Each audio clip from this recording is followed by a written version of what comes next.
When we say that something is a compound effect, what we mean is that the effect is applied to one layer, but is capable of looking at a second layer to determine how to process the layers applied to. All compound effects have several things in common, namely how they look at and how they deal with that second layer, particularly if it's a different size than the layer it is applied to. So let's go ahead and see how that works. Here I have a piece of video, and let's say I want to add an embossed bug down here in the lower right-hand corner. Well, there's a compound effect that does that called texturize. So I'm going to go ahead and grab my bug, drag it to about where I want it to be, hit the apostrophe key to see my safe areas, hit S to see the bug scale, bring it down in size a little bit, and position it where I want it. Now I want to apply texturize to the video that's going to get the embossed effect. I'll select it and choose Effect, Stylize, Texturize. You'll see that in Texturize there is something called the texture layer. Whenever you see a pop-up for another layer, you've got a compound effect. And I'm going to head and choose the bug. And immediately you'll notice something's quite wrong. I don't have a bug down in the lower right corner. I've got embossed @ symbols filling out my entire video. Well, let's go back and have a closer look at the effect. There's a pop-up here called Texture Placement, and you'll see a similar pop-up in all compound effects. It basically is asking you, how do you want me to treat that second layer? If that second layer is the same size as the first layer, everything lines up perfectly. But when it's not, After Effects needs to know what to do with it. Do you want me to tile it, as we see going on here? Do you want me to just center it? Keeps the original size of the layer, not my scaled down size, but my original size, and centers it inside my processed layer.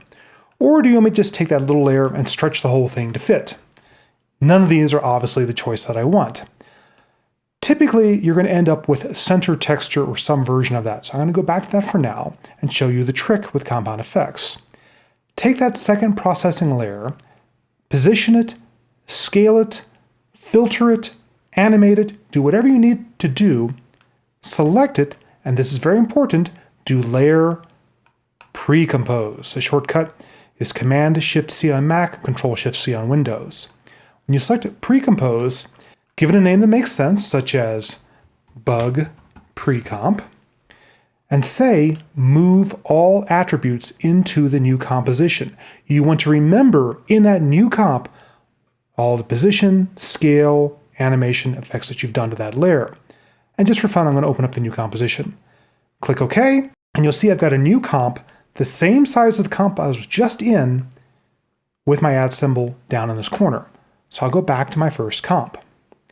Now, when I select this layer and say, let's choose the bug pre-comp, center the texture, turn off the bug, you rarely want to see that second layer with compound effects.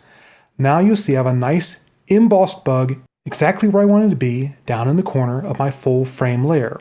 Now for this to work, the bug pre-comp needs to be the same size as the footage you've applied the effect to.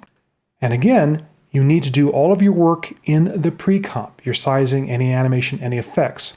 Compound effects look at their second layers before any processing has been applied to them. Now let me show you another area where things can go wrong. Compound effects are looking at the black and white values of the second layer. Transparency, where my grid is in this case, clear alpha channel, is treated as black.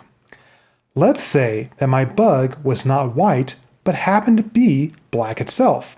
I'll turn on the transparency grid so you see what's going on, select my @ symbol, and replace it with a black version of that @. I'm going to hold down Option on Mac or Alt on Windows, drag it down, and replace the layer.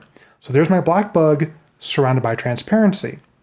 Go back to the first comp, and I don't see any bug. The reason is I have black pixels against alpha channel, which is treated as black. There's no difference in the pixels, so there's nothing for the compound effect to do. Therefore, remember, you need high contrast. You need white against either transparency or a black background. And I'm not talking about the comp's background color. That doesn't count. You can go ahead and create, say, a new solid.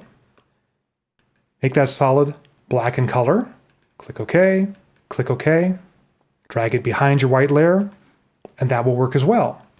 And if necessary, you could do the inverse. Let's go ahead and replace the bug with the black bug. There we go.